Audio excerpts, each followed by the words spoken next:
Don't come in here talking no Texas. You're gonna look right out of that chair. Talking They also their recruitment. There we go. You need to get off. Is it on? Yeah, that's on. No, not yet. Cowboy sign. It is in a second though. See that recruiting?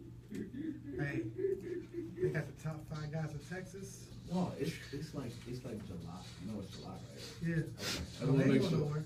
Huh? They ain't going nowhere. Tom Herman, man, I'm telling you. Tom Herman didn't have a top recruit class at Houston. They weren't even top 25. He got Ed Oliver. There we go. There we go. He wasn't out here doing it big. Let's be honest. Hello, sports fans, and welcome to the Turk Sports Show. My name is Rocco Foggio, and I'm on the host of the show and also the #1 enemy of the fanboy. And as always, I'm joined by my co-host, Justin, get that bum out of here, Turk. Get him out of here! And today we're joined by special co-host, Jamal Norman, who will be stepping in today, replacing Dom, the referee. He's out doing his comic book thing. For any of our new fans that are listening, we're a couple former collegiate athletes turned coaches that will now be bringing the week's top national and local sports stories, and we'll be debating on them using our unique sports perspective and experiences. But before we get kick the show off today, just want to let you know today's show is brought to you and sponsored by Blaze Contracting.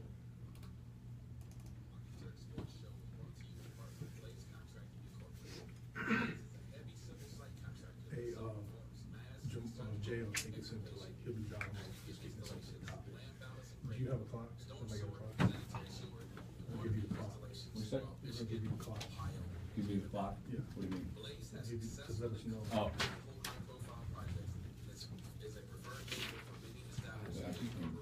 This is what I'm a short name. It's gotta be short. Was it last He's week? the last one. So I thought Jamal was being the ref for the week. I mean, Like with yeah, the that's clock. fine. No, I mean, I don't know. That's what I thought. You can't, You just said it a second ago. But he just said that.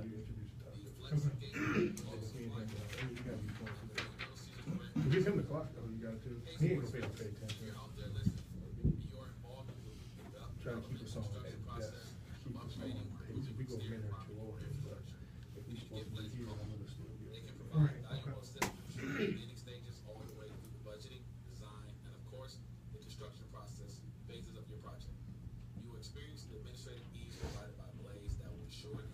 All right, we got 10 seconds.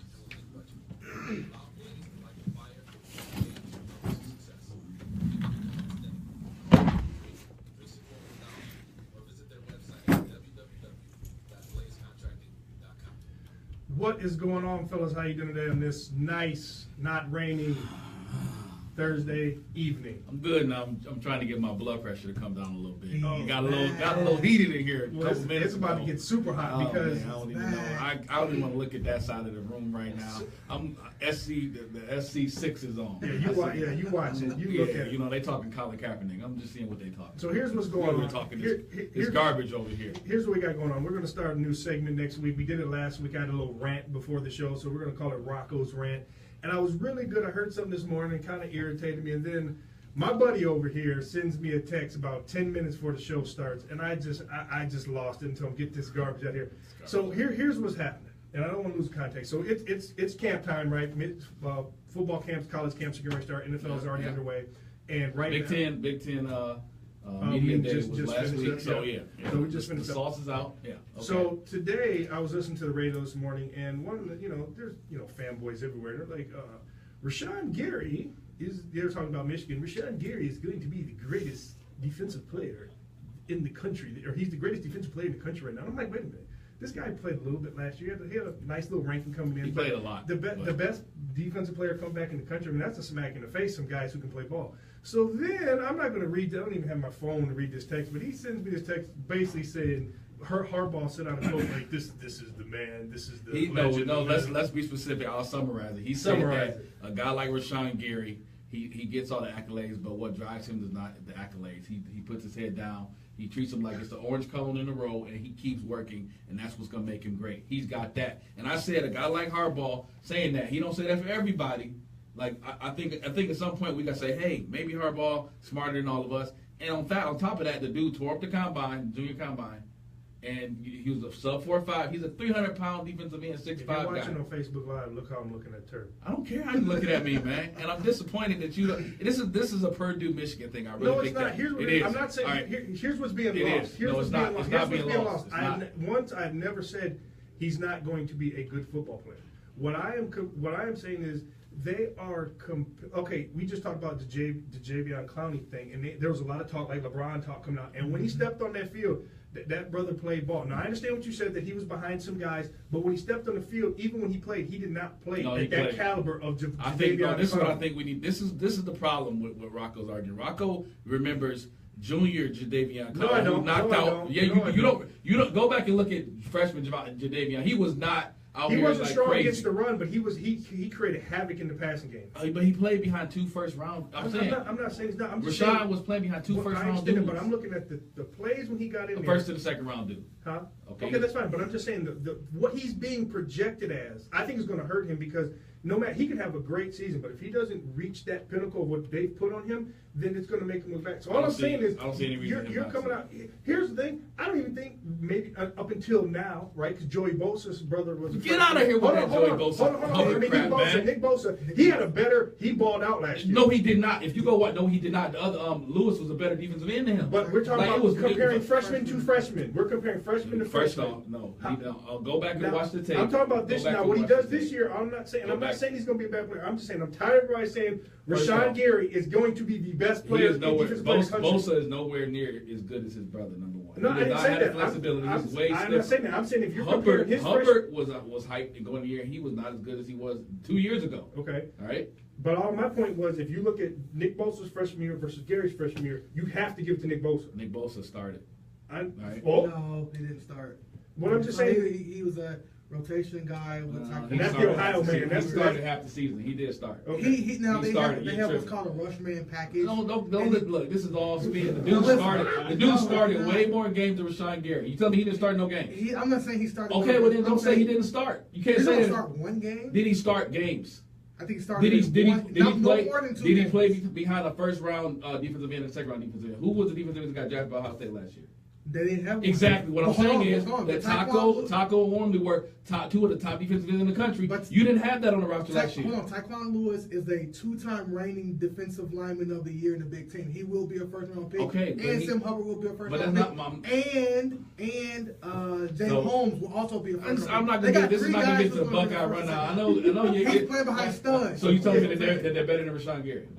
They're gonna be better in the long run. They're gonna be better We players. ain't talking about better. We're talking about Nick Bosa versus- Hold on, let's not get off. I'm talking about this year, who's gonna have a better season. It's not even that. That's not the rant. It The is. rant is everyone is saying that this man Because is the greatest if you look defensive at player in the country without. why okay, that's what we do on the show. We project. Why can't we project how good a dude's gonna be? If you look at his I didn't say how measurables, good- you look at his flexibility. The best player in the defensive player in the country. I If look at all you the look, seniors but and if you look at juniors the guy, coming back. if you project what he did as far as pressures, losses, he did not play a lot because he played behind 2 first rounders. If you put him as as the number one guy who's going to get 70% of the snaps, he's going to get the number that you all scream about. But can we also say that because he played behind those guys and he was one part of a great defensive line, and maybe he didn't get all the pressure and he was getting single looks. Well, here we versus go. now Here's when he's what's going to on the happen. line, We're going to he's find out because this getting defense is not going to be nowhere close to as good as it was last year. I think I still think they'll be pretty good. They'll be okay. They They're were not going to beat record-setting Ohio last State. year. They're not going to be Ohio State. They're going to struggle against Wisconsin. But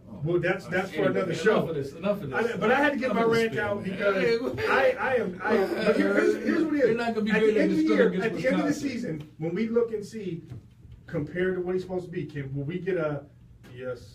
Daddy Fogio, you were absolutely correct. And if he go out there and he ripped the whole thing, he And busted I'll wide say, open. you know what? I was absolutely wrong. You're gonna be absolutely wrong. Hey guys, this You has got been a to be hot stud. topic of Rashawn Gary, and I'm assuming that this is going to be more of a hot topic as we go on during the year. But give us a call if you have any input that you want to add to that Rashawn Gary commentary. The phone number is 248-721-8570, and you can find us on our Twitter handle, Turk Sports with a Z.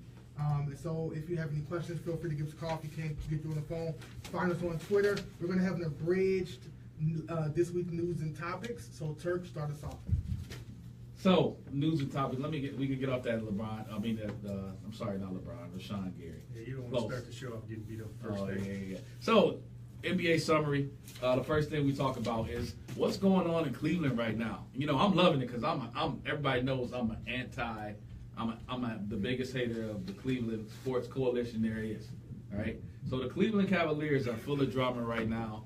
You know when D Rose, which is part of this topic as well, when D Rose was being courted, and I was trying to figure out why Cleveland was so hard on D Rose. We had no idea. That it was because Kyrie might be unhappy. And then it comes out, hey, Kyrie wants out. And not only does he want out, he wants out right now. So right now, I'm looking at the news. I'm seeing they're talking about LeBron wants to beat him up. He sees him in person. It's so much going on in Cleveland. The question is, can they get over this? Can they get over this hurdle and still be a team that competes with the Golden State? Because they can still win the East, even with this stuff. But can they compete against Golden State with all of this drama going on? Well, I think Derrick Rose is a good addition as far as a backup. If Kyrie's going and that's going to be he's going to be the guy, I think D Rose has went past his prime. I think not only that, because he's too many injuries, but mentally when he had that, like he's a football player sometimes, because when he said, they asked him, well, why don't you do this? He's like, well, I want to walk down my kids for their grad. Like, bro, you're not playing football, right? You hooping. So if you tear your knee again, you'll still be able to walk down. You'll still be able to walk.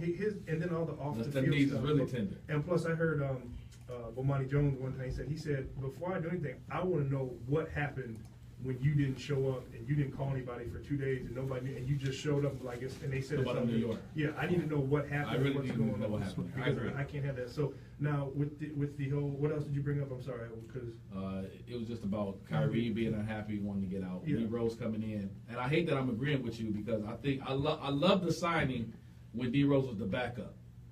Because I know they were looking at him as a backup, Yeah. but when Kyrie came out and said he wanted out, and I said, I hope they don't think this is D Rose the starter. Because that there, if it's the D Rose Jose Calderon show, yeah. that's trash. Well, and that's trouble. Here's also a problem that I look at too. It's you want to go where you want to go. He wanted to really play for the Spurs, and they said no thanks. And then he went to the Clippers, and they said no thanks. And then Jason Kidd and them talked. They didn't even get to the point where their agent even came into the picture. They had no conversation. So it came down to the Lakers and the Cavs, and his agent basically said, they said, hey, you're gonna come out, you're gonna be behind Lonzo, you're gonna teach him, do whatever. And his agent said, well, we'd rather go take a 1 year deal and be on the winner, a chance to maybe compete for a title. So it's kind of like he picked. I was still surprised by how little he signed for. You know what I mean? A guy It's a 1 year deal. But he averaged 18 points a game last year, 5 assists. He wasn't he's an upgrade over a lot of spots. And $2 million, we signed Reggie Bullock for $3 million a year. Yeah, but like you've always and D Rose got $2 million. You got 15 going to the retard, the guard, and then yeah, and then you got 17 going to Tristan, and 10 going to Shumpert. Yeah, so and they can't move him. So that might be all that's left in the bank. Yeah, he's betting on himself too, though. It can kind of work in his favor in that he is on the cheap. It's a 1 year deal. And I don't think you have anything to lose if you're Derrick Rose. And also, let's forget. I don't know, man. Hold on, he got something to lose. But let's not forget, He's not going to go LeBron got to be covered, right? So he's going to get a lot. He's going to single up a lot more than he was in New York. And so you might get some of that old, because he can get to the cup. And that's the thing. He can put pressure on the defense. And he's not going to have to shoot. The thing that the risk, I think if he was a backup, he was at a low risk. Because you only see him at 15, 20 minutes a game, and people can kind of project those numbers to the bigger minutes. But now if he's the starter and he's got to play 35 minutes a game, and you see worn down Derrick Rose the second half of the season, then I think that's going to hurt him. Which is what I don't know. I believe. Yeah, and if he gets hurt, and like you said, if he gets hurt, now you got Calderon, right? You got Jose. you need Kyrie to stay, or you need to get a guy in return that can start instead of Kyrie. You don't need D Rose as a starter. Yeah. He's a better guy off the bench. 6 man coming in, giving you 20 minutes, and he can go off the ball. He can play on the ball depending on who the other guard is. Kyrie can play off the ball if they play together, but they got to figure out this Kyrie thing. I still think the guy's going before November. This is too much going on right now for him to stay. Dan Gilbert came out and said that it's a fluid situation. He didn't refute. Not even that. But he ain't he didn't. I hate when owners do this when they say, "I found out when you found out." Well, your organ, that's awful. Yeah, I found out when you found out. Because if you don't, but the problem was in the original story that came out, he was in the meeting with the. So you tell him using the meeting But you didn't In know the what room. happened You until in you the read. room. Yeah, in the room. In and you the didn't know what room. happened. So to bring it up, here's what's going on.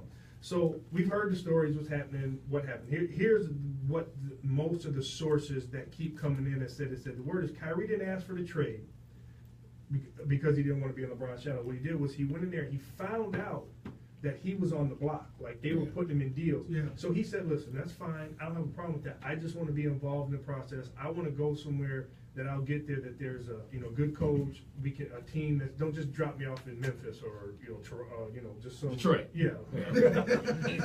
So, and he wanted to do it privately behind the scenes. And then this is when he said, when that story got out that he didn't want to play with LeBron, and so Stephen A, the story was that Kyrie's camp said that LeBron put that out, and then LeBron's people that Stephen A talked to, and Stephen A we can say is pretty much on top of his game. He's not lying. Somebody told him this. We can all agree there. He ain't coming up there saying so now something. LeBron's talking about he'll come and punch him in the mouth or do something. So that story, when I heard that, but the thing is, it's too much now. You have to get rid of him. But the problem is now, you don't have the value. The leverage is slowly going down because it's going to get to the point where you got to move them, and teams are going to be like, they got an okay, offer. They got I'm an a offer. lowball you. They got an offer. So here's a lowball offer. They gave him Eric Bledsoe to school and Jared Dudley. Jared Dudley ain't been nothing. But that's the kind of offers you're getting because they know. You know what? They might have to revisit that offer. They throw in a first-round pick. Don't be surprised. Well, yeah, but they're not because he wanted to go to Minnesota, but they're not going to give up assets now. I mean, the longer this goes on, I think the less leverage they get because Cleveland needs to do something before the season, before training camp. Yeah. Because where it's at right now, they can't coexist, and it's too much of a drama. But they need to get a guard who can start in his place in return. That needs to be the angle. And if it's not, then it could be trouble. And the second reason why I agree with you is that, our New York, our hometown Chauncey, you said he listened to the show. Yeah. He said he didn't know anything about about the show. He backed out of that Cleveland offer. He hurt. He said he didn't know that he was going to request a trade, but he said, I'm going there doing their due diligence on me. I did mine on theirs. Right. And he was talking, and he said what he said, quote, I know so much about the situation that the rest of the world doesn't even know about. I knew that Kyrie was unhappy. So at some point, there was something even there before all the trade stuff happened. So my thing is, if there's smoke, there's fire. So I don't think this can be repaired. And I think we're gonna have to definitely keep track of this one because it's gonna be interesting to see what happens. I'm all for the complete Cleveland, dismantling. Because honestly, when LeBron leaves next year, it's going to go back to the Mark Price, Craig Elo years. So all these Cleveland Cavalier fans that tell me my Pistons ain't won since 2004, we still got 3 rings. And real soon it's going to be back to the bottom dwellers of the league, which is what the Cavaliers have usually been. So I can't wait. So quick question. We just need an answer. We can't go in detail. We don't have time. There were 2 trade rumors. Don't know if it's been confirmed. Would you go straight up IT for Kyrie? No. I wouldn't do that to Boston, man. You. I'm saying yes or no. No. Would you do? No. The second one was, and I know we probably could answer. It was Jaylen Brown. No, I'm sorry. It was IT and either Jaylen Brown or IT Crowder. Would you do that for just straight up Kyrie? Yes. Who am I? My either team, both teams. Well, yeah. This is what Boston's I would offering. definitely. If I'm Cleveland, I wouldn't do ITJ Crowder. But if it was IT Jaylen Brown, I think at this point that's probably as good. I mean, you talk about an MVP top 3 you guy. got to sign. Are you going to re-sign IT? That's the problem. Are you going to re-sign? Well, I guess it all depends on what happens with LeBron. Really, yeah. I mean, like I said, all of this stuff is window dressing because everything in Cleveland is funny because they got all this drama up into the most important season of their recent history. So it all depends on what happens the next year. Honestly, I would rather have young talent that I have low money on locked in contracts for the next 3 years if I'm making a deal. So I'm looking at, can I get, if I'm going, I think the Knicks is a good location. I think, can I get a Carmelo? Can I get the rookie point guard that they drafted in the top 10, Frank Natilio, whatever his name is, and maybe another first round pick. If I can get that deal, and I got 2 young players under contract, plus I get Melo for a year, yeah, you can fleece then I can, and then if I'm Derrick Rose and I got a rookie point guard who's supposed to be playing, a good amount, I mean. I don't care. If Kyrie's out there and D Rose is your point guard, Boston wins the East, period. That's what I believe. Mm-hmm. All right, we're going to leave. That's big. We're going to talk about that one later. We're going to leave it there, guys. I mean, that was a good wrap-up on the NBA. Get that, Jamal. Get that number again. Get that number again. We'll do the phone number if you guys have any questions. If you guys want to chime in, 248-721-8570. Call us and give us your thoughts. We're going to transition now to the NFL, and I know NFL is obviously the most popular sport in the world, if not in the U.S. We're going to start with the NFC North and your beloved Lions here in the Metro Detroit area. Rocco, we're going to start with you. Give us your preview for the NFC North. You know, all this sports stuff is great, and it's basketball and a little bit of baseball, but when it comes to football, as one of my boys said, that's my pleasure. and I love talking football. So I wanted to start off with the NFC North because obviously we're here in Detroit, so we want to get this this brutal on the record out the way. So how I'm going to do this is I'm going to start with my I'm going to start from the bottom with my predictions. So we'll go here and I'll try to move through it pretty fast. So I'll start with NFC North. On the bottom, I got Chicago. And I got Chicago. I think they're going to surprise people. But so Glennon's starting. That's no problem. Mitch Trubisky's got to sit on the bench and learn. Jordan Howard, great running back. He was a rookie. He was good at IU. 1,300 yards, second leading rusher in NFL last year. 5 yards a carry for anybody over 250 carries. They had a good receiving. Now, this is where I say they can surprise you. So Cameron Meredith picked up a lot of slack when Alshon was hurt, and he's a pretty good up-and-coming developing guy. Now, I didn't even know this, but I know Kevin White. Finally, Kevin White going to finally step up? Apparently, he's finally healthy. He's healthy. Apparently. But Victor Cruz signed with him, and he's supposedly 100% healthy. Yeah. So now you got two fast guys, outside guy and a slot guy, along with a bigger guy that can control the outside. So I think, and with the play action running game, and then you got Marcus Wheaton came for Pittsburgh, and they gave him $6 million guaranteed, so he's going to factor in that. So they got some guys who can play, and they can probably afford an injury or not. Deion Sims, who was a Michigan State guy that had a lot of success in Miami the last 2 years, he's coming in there. He's a guy who can run block. He can be your short yardage play action guy. And the problem that they have is the line, they kind of retooled a little bit. It's good in the run game, very shaky pass pro. And I think that was a problem last year with Jay Cutler. He was always getting hit, always getting hurt. The thing why I say they're going to finish in the bottom is defensively they're running a 3-4 scheme. He's trying to make them like Denver, and he just doesn't have the pieces. They have a good D-line, their front three, but questions at linebacker, you got Danny Trevathan there who's he can play, but there's three other guys that are suspect, and their secondary is very shaky and suspect. So that's my fourth team. My third team, I'm sorry, I'm going to do it to y'all. I know Mr. Turk's going to get mad. I got the Detroit Lions. I'm not going to get mad. Why are you putting that on me? Because that's your boo. Okay. I call it like I see You're a it. fanboy when it comes to Detroit. Here you go. So I got Matt Stafford's our quarterback. You got Brad Kyle. Don't say R if you're not on board, though. You mean I live in the States. You say they quarterback. Well, they quarterback. Right, they quarterback. The problem with me is the running game, right? It doesn't matter. You can throw the ball 60 times a game, which you don't want to do. But you got Amir Abdullah. I think he's a good back. I don't know if he can carry the load. And we got to see he's shown that he's injury prone. You got Theo Riddick, who led the team with 300 yards. You got Zach Zinner and Matt Asiata and Washington there. So we'll see who stays on the roster. Now, my other problem is you got Golden Tate at receiver. You got Marvin Jones. You got a bunch of guys that are really number twos and slot receivers playing your 1 and 2. And I like what I've seen and heard about the rookie Kenny Galladay. I think he could be a piece, be something. Eric Ebron, it's time for him to step up. You got to get something going. And we got Darren Fells as the backup, and he's just really a blocking tight end. He's not going to give you much. The O-line is retooled, looks solid, but the problem is with Decker being out, Greg Robinson now, hey, we got him for a 6th-round pick. He's a phenomenal athlete. If he ends up doing something, then that's good on our part. If not, we're stuck with our quarterback getting murdered from the blind side. Defensively, need another D in to step up. D tackle is with Haloti Ngata and Ashawn Robinson's good. You got Ziggy, but Ziggy's going to need some help. Somebody's got to step up. I think our linebacking core is weak. Outside of Jared Davis, I think that our outside backers Tahir, they're not good in coverage, right? They can do in the run, but in the coverage they're not good. And I think our cornerback Slay's locked down. Okay, I didn't like him a long time ago, but he's gotten better every year, so I respect that. And you got a battle between Tease Tabor and Nevin Lawson, and we'll see who picks up. But obviously, if Tease gets in there, we'll see what the rookie does. He's still going to get tricked, and people are going to go at him. Safety-wise, Tavon Wilson is solid, but I think Killebrew's on his heels. I like Killebrew. He's a thumper. We just got to see what he can do in the coverage game. And obviously Glover Quinn's in his contract year, so I believe he's going to have a good year. So that's why I got the Lions number 3. Minnesota's is number 2 on my list. Sam Bradford at quarterback. If he stays healthy, running backs, you got Latavius Murray and Dalvin Cook.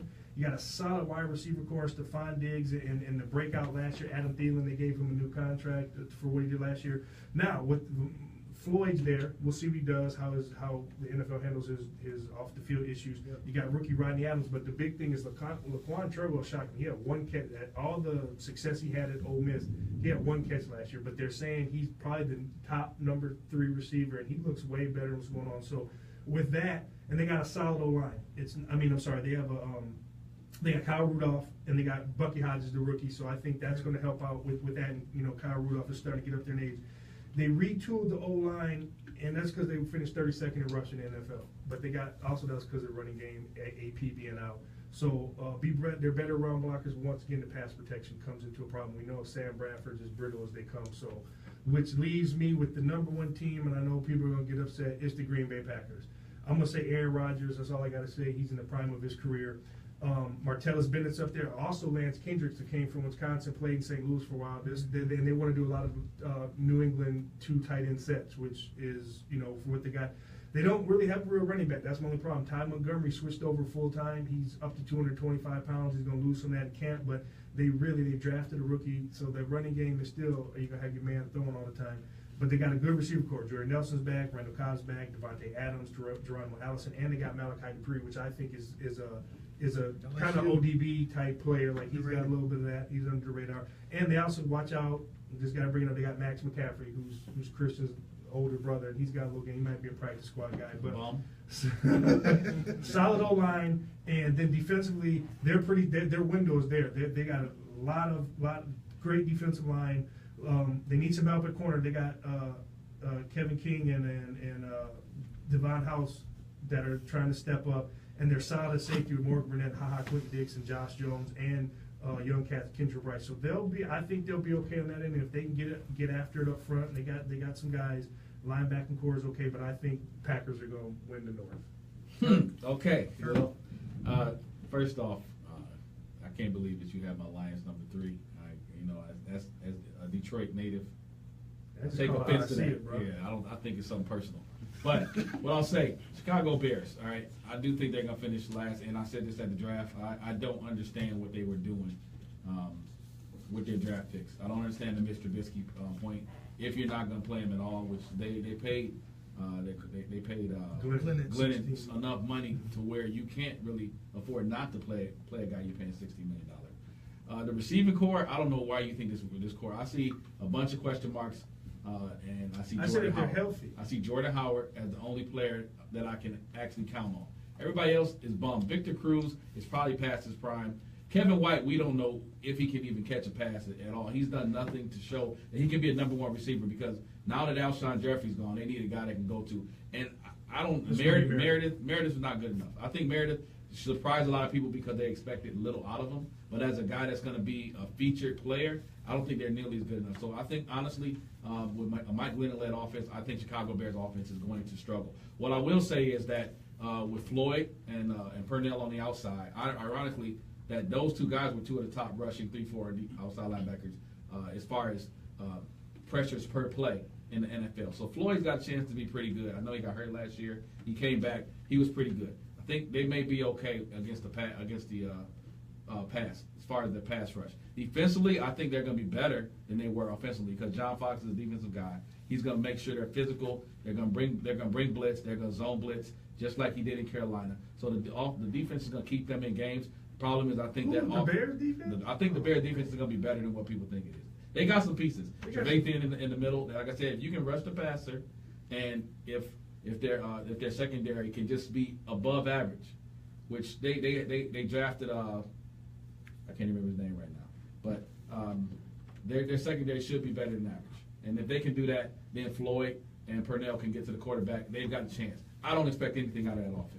And honestly, so I agree with you at number 4. Number 3, I think it's going to be Minnesota Vikings. The reason I say that, I think that their offensive line took a huge step back, and I don't think they did enough on offense, especially in the run game, to support their quarterback situation. Sam Bradford, I don't think Dalvin is going to be a heavy down. I don't. First off, Latavius Murray, if you look at his yards per carry, he was behind the dominant Oakland Raiders line. That line they got in Minnesota is not very good. I know they basically got Riley Reef as an upgrade, which they think is an upgrade. They're going to play him at left tackle. What they're going to find out is that he can't do that. He can't do that in that pass set, because what Sam Bradford does well and what what they want to do offensively is they want to drop back 5-7 step drop. He's going to want to hold the ball. Riley Reef was good in Detroit because we had quick sets here. We got rid of the ball quick. If he's got to drop back and go against the defensive ends, he's going to get ate up. That's the reason he couldn't play left tackle. He's got short arms. He does not have a deep pass set capability. The line other than him is not good at all. So I don't have them. I don't think they're going to be very good. Defensively, Minnesota's going to be very good. Yeah. They are. Offensively, I think they're going to struggle. So they're going to be the flip of what I'm going to talk about next. I mean, they're going to be. I mean, you think about they're going to be really. I mean, you got Xavier Rhodes, you got Trey Waynes. No. You got probably two of the better. Well, at least one of the better. Harrison as safety. I love Harrison. Their backers with Barr. Anthony Barr was a guy that I wanted in Detroit. I think he's got a chance to take that next step to be one of those top linebackers in the NFL that you talk about on a weekly basis. He's got that and type of ability. They're all 6'4", 6'5". Yeah. Like they did a good job of stocking that defense. And then so I think they're going to be good. just I don't think offensively Stephon Diggs is going to be a number one receiver. I think he's been cute so far. I don't think he's got that Deshaun Jackson mold without that next gear. He's good. He's a small guy. He's shifty. Deshaun put fear in people. Stephon does not put fear in people. All right, so I think as a number one receiver, they're gonna have issues. Laquan Treadwell, what he did last year, we'll see. I mean, it's a big question mark. Yeah, I don't expect much from him either. You know, Rudolph has been dependable. Bucky Hodges, we'll see. I mean, he's a rookie. I don't expect much out of him. Number two. Number two, I've got the Detroit Lions. I do not have the Green Bay Packers. I got the Detroit Lions. I got the Detroit Lions at number two. I could not do that. I got the Detroit Lions at number two. And the reason I think that they're going to be a better team than the Minnesota Vikings is because where they invested the money, they invested it on the offensive line. And they know their bread and butter is going to be Matthew Stafford and their offense. And if they can run the ball, and I think this is the year Amir Abdullah stays healthy, he stays healthy for 16 games, the guy's going to be a difference maker. And if they get a difference maker in the backfield, they've got good enough weapons on the outside. Well, I still think those guys are number two receivers, but that's better than what a lot of teams got. You're talking about two guys that caught over 70 balls last year. And Ebron's going to be a step up this year. You was losing every game. We weren't losing every game. First off, they won more games than they lost. But so that's impossible. I'm not saying, no, I'm talking, they were behind all the time. So of course they weren't behind all the time. A lot of time. At the end of the game, both those Vikings games, they were down. A lot of games they were down. Well, I mean, every game is decided by 7 points or less, so somebody's got to be winning. But I mean, they were down by a lot, and they closed the gap. No, they weren't down by a lot. And the games they won, they weren't getting blew out. He's such a little man. He's not going to be able to hold up for 16 I think Amir Abdullah has proven that he can run in between the tackles. Yeah. And what you've seen of him in the NFL, he can run between the tackles. He was only hurt. I think people think he's injury prone. He's never been hurt in college. He had a freak injury last year. Yeah. If the guy stays healthy, I think he's going to be a very good running back for the Detroit Lions. Theo Riddick's going to do what he's going to do on third down. I think the Lions will be fine. And I've got the Lions finished in third. And I think this division is going to struggle as a whole. Second.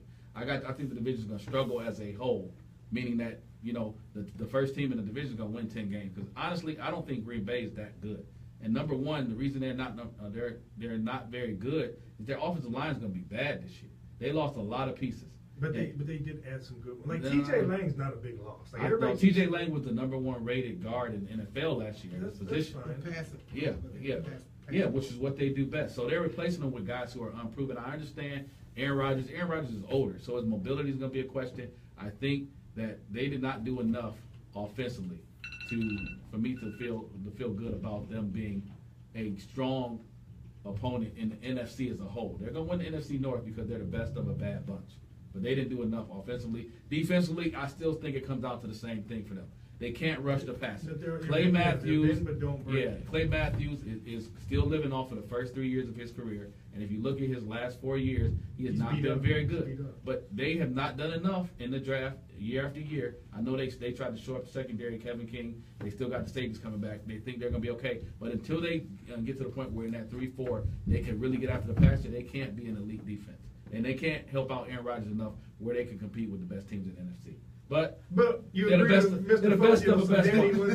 They're the best of a bad bunch. Okay. All right. Well, now, as we've been saying, this is our 4th installment of this, and I've loved it every week, and we've gotten a lot of positive reviews, and we even got this week people are finally chiming in, wanting some selections on it. So, without further ado, here is the bum of the week.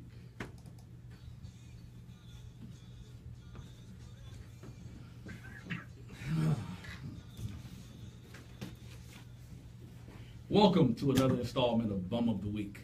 It's week 4.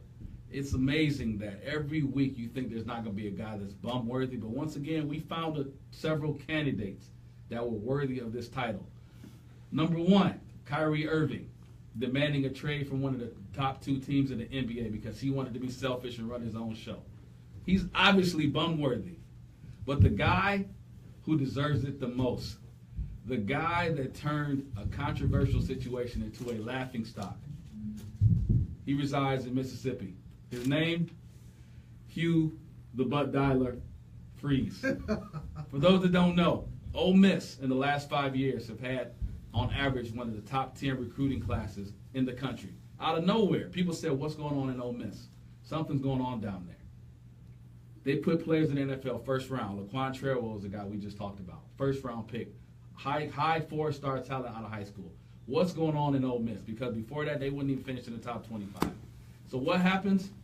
Laramie Tunsil gets on TV and acts a fool before the draft, and what happens? The NCAA decides to open an investigation to figure out what's going on in Mississippi. Now you would think that Mr. Hugh Freeze would get in trouble because of the illegal infractions from the NCAA. You would think that, paying the bills of players will be leading to his demise. You would think that illegal interactions with the families of some of these high-profile players will be why the university decided to get rid of them. No, that didn't do it. What did it was Mr. Freeze got a little Mr. Freaky. He decided to call an escort service in January of 2016. Not once, not twice, more than 3 times. And instead of deleting all transactions with that service, a Mississippi State fan stumbled across an interaction, a voice conversation between him and a woman from this service. Not only is that Mississippi State fan a avid Bulldog supporter, he's got a tattoo on his hand. He's been a fan for 40 years. Recruiter as well. Yes. So he said, hey, you guys need to take a look at this. And what happened? A couple weeks later, Hugh Freeze is saying his goodbye. All of this could have been avoided, Mr. Freeze. You've got social media. You've got Snapchat. You've got Tinder. But what did you do? You decided to pick up your phone and call an escort service in Tampa. Leave all type of traces back to the university, the phone they gave you. Real smart, Mr. Freeze. So for you having to walk away in shame and embarrass your family, Mr. Freeze is unemployed right now. He's probably back in Tampa trying to put the pieces together, figure out what went wrong. How did I get here? If you see Tampa Bay, if you're in Tampa Bay and you see Mr. Freeze on the street, turn to him. Say, hey, Hugh, I know you just lost your job. Here's $1 because you're a bum. And you know what? Let's give the twist to it, though. The guy from Mississippi State, the number he caught, as Eminem would say, do you know where it was? 313. 313. He got it. They found that 313. He found the 313 number to a head coach in Mississippi. And here's the thing, though. It's just like all these other things. If he's allowed to, like, if he's using whatever he was using, should have had a burner phone or something. But if he can redact things, right? So he was redacting personal calls. All he had to do is redact that. Yeah, all he had to do. But here's the other thing that's the problem. Everybody thinks he just made this one call and he said he got butt down. But what happened is the AD decided to look into it, and they went back 4 or 5 years. And all they said is there's a consistent pattern that was troubling. So it's not out now, but I guarantee you next couple months it's going to get out there. Now, what I want to know is was it for personal? Or because there's a lot when recruiting, there's a lot of calls to a lot. Colorado got in trouble for it. So either way, you shouldn't be doing it. This is why I think it's personal, though. This is my only reason for it's personal, because he had money coming. He stepped away. He could have still got a couple $1 million. The reason I say it's personal is because Hugh Freeze could have had somebody else do that if it was for other guys other than him, like players. Yeah. I don't think it comes from like Rick Pitino. It comes from his phone. Like, you're the head coach. Yeah. And he's the big religious. He's super religious. Super religious guy. That was his family thing, man. Yeah. And his first excuse was it must have been a butt dial. Must have been a butt dial. That was weak. So, by Mr. Freeze. Well, like you said, get that man $1. Because he's a bum.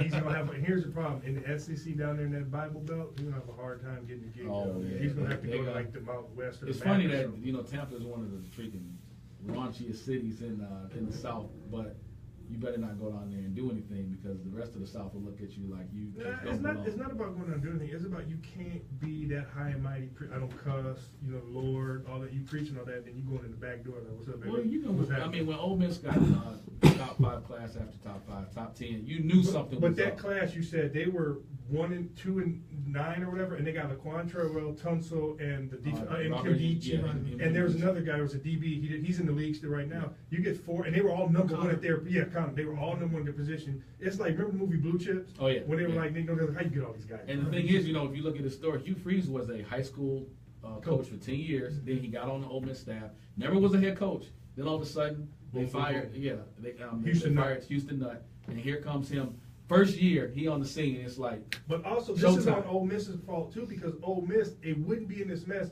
but they blamed some of the things, the Larry Tunsil, they blamed it on Houston Nutt. So Houston Nutt is filing this defamation of character lawsuit, and then that's how all this all came up. And then the lawyer said when he called the lawyer, and he said, here, check, you need to call this number. And he said, he called the lawyer was talking, and all he said was, got his ass. And got the phone number.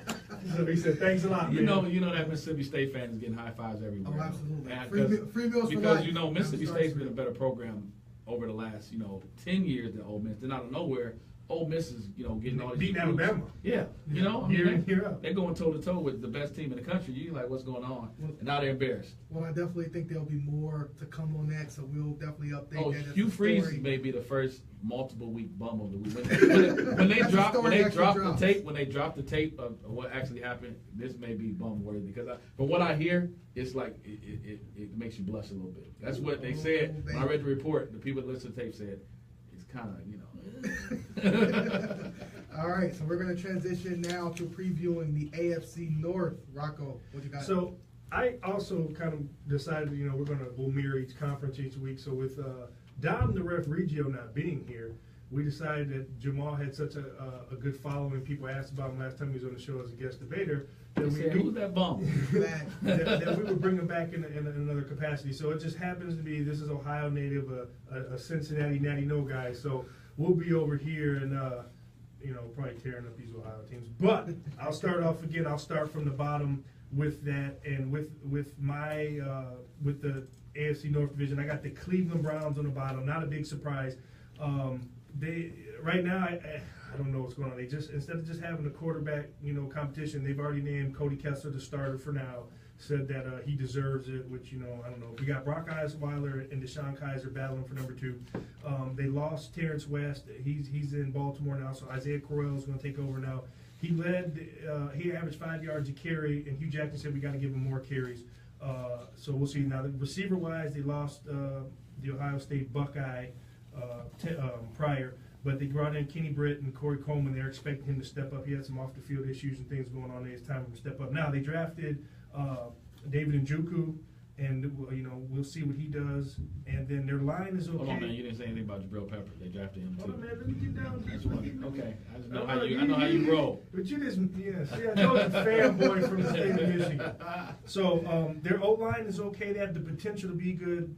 Guys are coming off injuries, but they got some solid players. They got to find the right tackle, though, so they'll be doing that.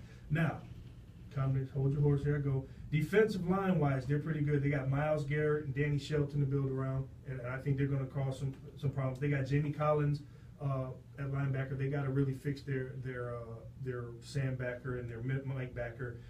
Cornerbacks, they got Joe Hayden, and then they had Jamar Taylor. Jamar Taylor had a good year last year. We're going to see if it'll follow up and if he could hold his water. And obviously, I'm not sold on Jabril.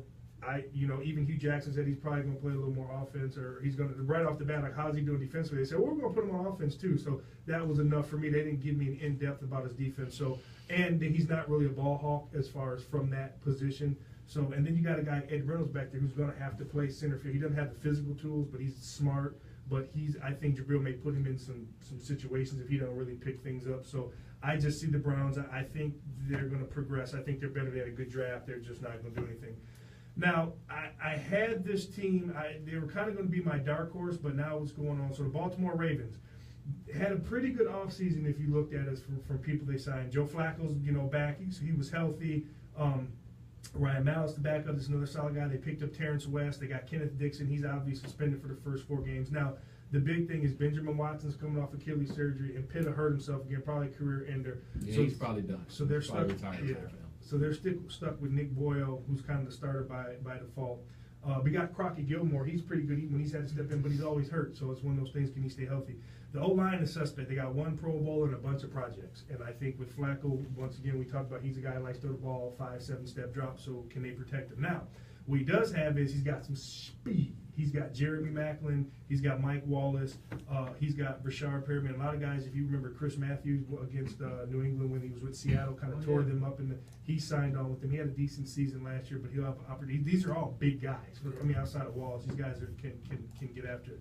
Now, defensively, I like them a lot. They're young on the D-line. They lost Timmy Jernigan, but they got some guys that can step up. But they have C.J. Mosley and T. Suggs. T. Suggs is going to bring that pressure off the corner. I can't believe T. Suggs is still playing at a high level. But he's in shape. Have you seen? I just saw. Yeah, him. he was on Ballers the other day. Yeah. So yeah, working on his post football career, but the dude is still playing at a high level. Now the other guys, the other inside and outside backers, some guys that were kind of backups and special team guys, but they feel good with him in Camille Correa and Albert McCullen. But Jimmy Smith is back. He didn't have a great season last year. I know he was banged up a little bit, so we'll see what he can do. And then also with Brandon Carr. And Brandon Carr has always been solid wherever he's been, so I'm going to give him the benefit of the doubt. Now, what I do like about him is they got Eric Weddle, who's still playing at a decent level, and they got Tony Jefferson from Arizona. And those are some guys that can hold down the middle of the field, give your rush guys a little bit more time to get there and take away some stuff. So, and then I don't usually talk about kickers, but when you got Justin Tucker, who's one of the best kickers in the NFL, he's got a 90% attempt, average of making kicks. So, and he kicks 60-yarders, 62-yarders. So I'll take that. So that's my number. That was be my now. And the other thing is with Flacco getting hurt though. Now he's supposed to be out 4 to 6 weeks. They've been talking to Kaepernick all summer. Now they're serious about bringing him on. I think he'll definitely start over Ryan Mallett. So I like that fit. My number 2 team is the Cincinnati Bengals. You got A.J. Dalton, A.J. McCarron, so you have a good backup in case Dalton goes down. Now they got a logjam at running back. But I think Jeremy Hill, I think he's had his opportunity to show what he can do, and he hasn't done it. Giovanni Bernard was good till he started getting all these injuries, coming off ACL. So you got your boy Joe Mixon, the big controversial story of the draft. They really like him, so he's been doing well. Wide receiver, you got A.J. Green. They kept Brandon LaFell, and also they got Tyler Boyd, John Ross. They're going to be fighting for that slot position. Obviously, you got Tyler Eifert, but he's battling injuries. But this is a contract; he's got a year left on his contract, so he'll see what he does. O-line shaky at best, but he gets the ball out quick. Now they're really good on D-line. They got Carlos Dunlap, Michael Johnson, Geno Atkins, Andrew Billups. That's some heat. They're going to be bringing pressure. Vontez Burfict is good. They replaced Ray Maliuga with Kevin Minter. They feel he's been there. They feel he's the real deal. Carlos Dansby stepped away. He was getting older, and they replaced him with Nick Virgil at the Sam, which he's been on the team. He's a backup, so we'll see what he can do. Again, they got really good corners in Drake Kirkpatrick, Adam Jones. I think their window's getting tight, but those are 2 guys who hold it down. But the thing that I always say, and now the most important position on defense in the field, I feel, are safeties with the spread and the speed out there. Their safeties are average at best, which is going to, I believe, going to hurt their pass rush. Guys will have to get there, or else there could be some big plays being made. And obviously, it's not a big surprise. They got the Pittsburgh Steelers. Number 1, I think they're the best team if they stay healthy that can compete with New England as far as putting points on the board. Roethlisberger, they got Landry Jones, backup's okay. They got Le'Veon Bell, and they picked up James Conner. I think he's that old school Pittsburgh smash mouth guy, and he's a hometown favorite. You got Antonio Brown, Martavis Bryant, Eli Rogers, and Juju Smith, and Stanley Coates. He just went on the pup today, but you got some solid receivers. They lost the Darius Green with concussions. He's gone. So they got Jesse James. He's a good red zone target. He's kind of like a poor man's Heath Miller. Their O-line is outstanding. Got a great group of guys. They've been there. They can run. They can pass protect. They just re-signed some guys. Solid D-line with Cam Hayward, Stephon Tuitt. They got Bud Dupree, Ryan Shazer, James Harrison, T.J. Watt at the outside at their backing core. Artie Burns is speed demon. He's got great recovery speed. And then they got Ross Cocker, who played over 1,100 snaps last year. So he's all right. Their safeties are Sean Davis is a big hitter, but also he's a bit of strong safety, but he was their nickel back. So he can play in coverage. The only question I have is Mike Mitchell, their free safety, the big question mark. He's okay, but I got the Steelers winning North, and I don't think it's going to be close. They might lose one of the Bengals, but I think this is their year. This is their window to challenge the Patriots. That's pretty good detailed breakdown. I know we're getting close on time, but so Cleveland Browns. I'm going to agree with you there. I don't, for the life of me, I don't know why they named Cody Kessler starter already. I don't know what he's proven to be the starter, because you obviously drafted Deshaun Kaiser for a reason. Right. Offensively, I think they're going to take a huge step back, and I think they're going to probably be around one of the worst offenses in the league, because I have no faith in Kenny Britt away from a very good quarterback. Right. I think replacing Terrell Pryor with Kenny Britt and paying him $8 million a year was one of the worst decisions that any team made this offseason. Kenny Britt has proven time and time again that when you look at small windows of what he's done in production, the larger picture is he does not produce. And he's just not a consistent guy, game in and game out. He's got all the physical tools, but there's a lot of those guys. And he's one of those guys I don't understand. So honestly, I think the receiving core is going to come down to one guy, and it's the guy that's been suspended the last couple of years. If he's able to get reinstated, I think they've got a chance to be very good. And if he doesn't, then I think they're going to struggle. The offensive line is definitely better, but I don't think that passing game is going to be anything that teams are going to be worried about. Yeah. So with Cody Kessler being a guy that's a check down city, he's not a downfield passer, or Deshaun Kaiser, unless that running game comes out of nowhere and is a top 10 type running game, then he's really not ready to play quarterback. Because if he's got to be a guy that drops back 30 times a game as a rookie and throw to these receivers as a whole, as a group, we still don't know what Corey Coleman is. I think they're going to be pretty bad. Defensively, obviously Myles Garrett is a knockout choice. I think the guy is going to be a phenomenal starter, edge rusher. I'm glad they changed the defense to suit him better, where he doesn't have to worry about dropping. I know there's some talk about him playing a 3-4 end. They're playing a 4-3. He's going to be very good. Danny Shelton has been good. He's got to be better. Jamie Collins is a very good middle linebacker. He's going to help them in the middle. Joe Hayden's on the downside. But I still think he's got enough to be serviceable at corner. I don't think he's a top 15 corner like teams have thought about in the past. He's a guy that can be a good number 2 at this point. This is probably his last year in Cleveland, honestly, because as that salary balloons, if they're not getting better, it's probably a good time to cut him, and he goes somewhere. He put a couple years down as the number 2 receiver. So on the team he's got right now, he's going to be the number 1. He's going to get guns a-blazing. He's probably not going to be the best guy. Jabril Peppers and Aaron Reynolds, we'll see what happens with him. I think if they use Jabril in the right way, like I said, I think he's a phenomenal tackler in the box safety. If you put him in coverage, look out.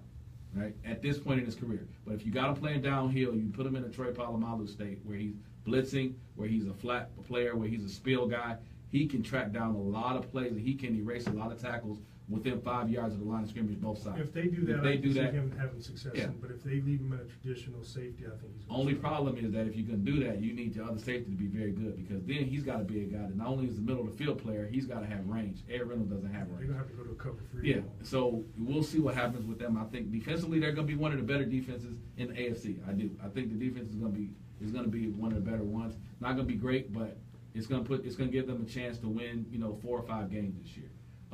For the third team in the league, actually, I think Cincinnati is right at the cusp of complete failure, and I think it's going to come down to Andy Dalton's arm. I think if you look last year at what Andy Dalton did, he had a lot more turnovers last year. He's got to recover from a bad season last year. I know AJ Green is still very good. The hope is that Ross is ready to be a number 2 receiver. The reason that a lot of teams passed on him is because they thought he couldn't run very good routes, and he wasn't an every down guy. He's a gimmick guy. So we're going to see if he can actually play a good role there, because they really need somebody. I would say AJ Green. They got Brandon Fellows too, and him in the slot. Exactly, but Brandon, I mean, even your slot guy is your number 2 if he's very good. Right. So we got to see what they get out of him. But I think what's going to happen with Cincinnati, that with the hot heads they have on the team, Pac-Man Jones, Vontez Burfict, and now they bring in my guy in Oklahoma, Joe Mixon. They've got a chance that if it doesn't start off good, they can lose this locker room. Andy Dalton is not the type of guy that holds the locker room together. He doesn't have command that respect. I think this could be the last year for that whole Cincinnati Bengals to be. I think it's just going to get blown up. I think that they really did some things that didn't help Andy Dalton, because he doesn't have a strong offensive line. They lost their best tackle. They're putting in guys that have no credit, no record of being very good, and he needs a strong offensive line. He's not a mobile guy. He's a West Coast passer. He's not a deep arm guy, and A.J. Green's going to get the ball a lot. In order for him to get the ball a lot, he's not a catch and run guy. He's a downfield guy that goes up and gets the ball deep across the middle. They're going to have to hold the ball, and I don't know if they can do it with that offensive line. But I know we're running out of time. We got to stop there. Rocco. Just want to thank everybody for listening, and also let you know that today's show has been brought to you and sponsored by Blaze Contracting.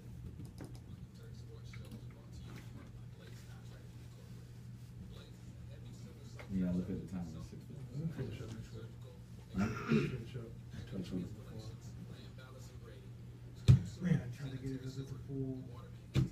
But I couldn't cut the NFC North. With being in Detroit, I couldn't cut that far. So next week we're doing East.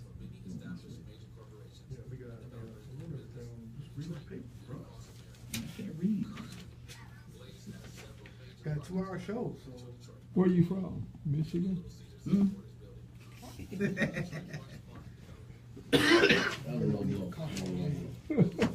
just, I didn't put anything on there, I just said just tease the new format for next week. We gotta get new open, we gotta get new closed. Yeah. I got somebody that said they'll take some pictures. But also we're going to continue on NFC, the NFL talk about NFC East. You ain't gonna say that, just read The the last show before high school camp too. We got 15 seconds, 20 seconds.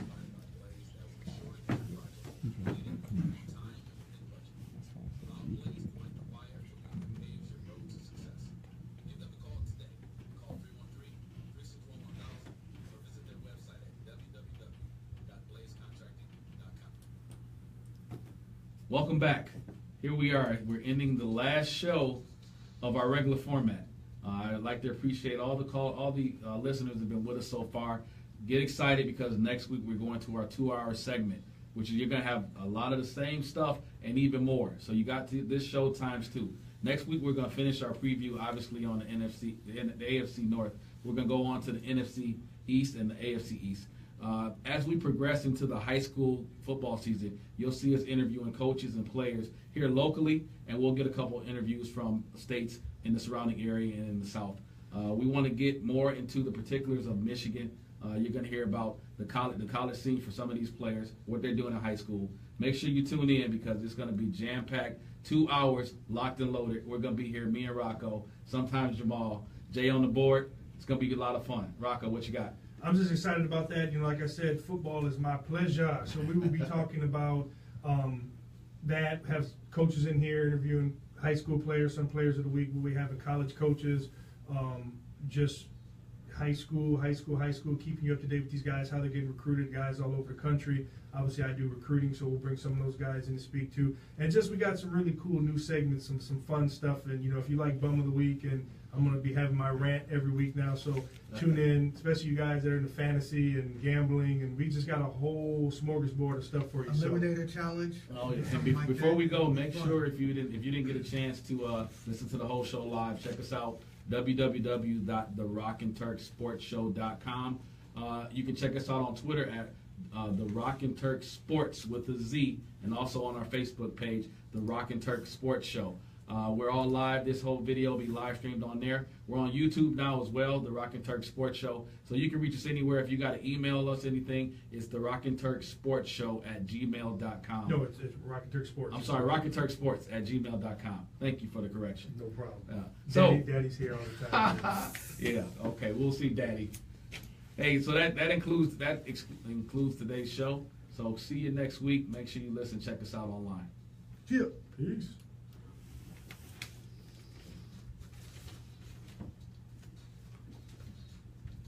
We cut off the live. Do we still live?